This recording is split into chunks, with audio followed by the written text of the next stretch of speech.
Oh, you've just caught me doing my beauty regime, yes. I thought we'd have to look our best even in lockdown, don't we? Not that we can go anywhere, but you've got to keep up your treatments, haven't you? Yeah. Oh, that reminds me. I went for an overnight stay at Southport with my auntie, and we had quite a nice time, but there was a bit of trauma as usual. We stayed at this lovely little B&B, but obviously there's no entertainment in the evening. But the landlady says to us, "Trot along to the big hotel on the front," she said. "There's some entertainment there."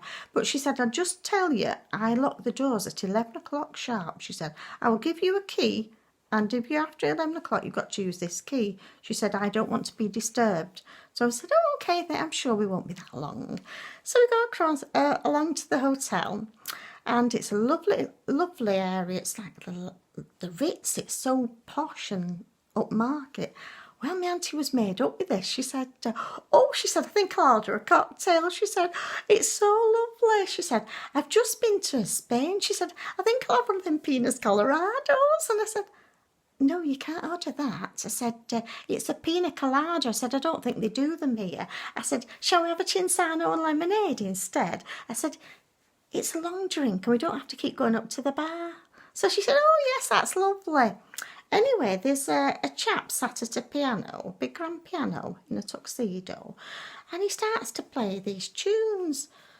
Well, for the life of us, we couldn't recognise any of them, but it was very pleasant and we had quite a good evening until one of the guests starts crying and screaming and wailing.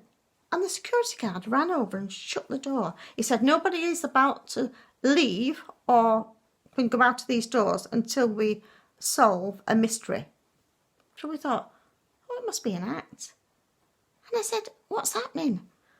"Oh," my auntie says, "it's a lock-in," she said. "I've been to one of these before." She said, "It's great, you just drink, you get drunk," she said, "and you just stay all night." And I said, "We can't, we've got to get back to the B&B. Anyway, it turns out that this lady thought somebody'd stolen a handbag. And it was apparently a beige handbag with gold straps. And the security guard says, "We must search all the cushions and sofa." So everybody has to stand up. Well, I looked down at Auntie and I said, "What handbag have you brought out?" And she said, "Oh, it's my beige one with gold straps." She said, "From M&S, it's ever so nice." I said, "They're looking for a beige handbag with these straps." I said, "Oh my goodness." Anyway, we got very embarrassing looks. And in the end, we said that they could search this handbag and prove it was Auntie's, which they did, and And then we were still sat there, and the man comes and plays the piano again, still not able to find out what tune he's playing. And then all of a sudden, there's a lot of laughter.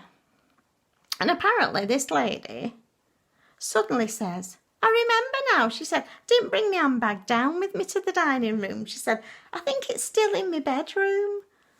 So the security guard went up, checked. Yes, of course, it was there. So I said, "Come on, we have to go now." I said, "We've got to go back to the B&B. So we run along to the B&B. It's 11 o'clock. I said, "Oh, the door's locked." Anyway, we've got the key. So I said, "Right, put the key in the door." It wouldn't budge, wouldn't turn, wouldn't do anything. I said, "We've got to ring the bell." So rings the bell. Landlady comes out. She said, "What did I tell you?" She said, "I didn't want to be disturbed. I gave you a key," she said, "and I've got my face mask on," she said, "and I'm ready for bed. What are you doing?" So I said, "The key doesn't work." She said, "Oh, ridiculous. Come on, let me have a go." So she tries to turn the key. It doesn't work, does it? She said, "Oh, I've given you the wrong key." So I said, "Well, we've had a very traumatic time." So I said, "We need just to get in and get to bed." So she said, "Oh, okay." Anyway, it was a lovely breakfast in the morning, but, we never went back to that B&B again. In fact, we've not been to Southport for ages, but maybe all of us could go and have a little trip and a stay over and really enjoy it, or even a spa. So go and I must get rid of this before it sets. Otherwise I won't be able to smile again. See you, girls.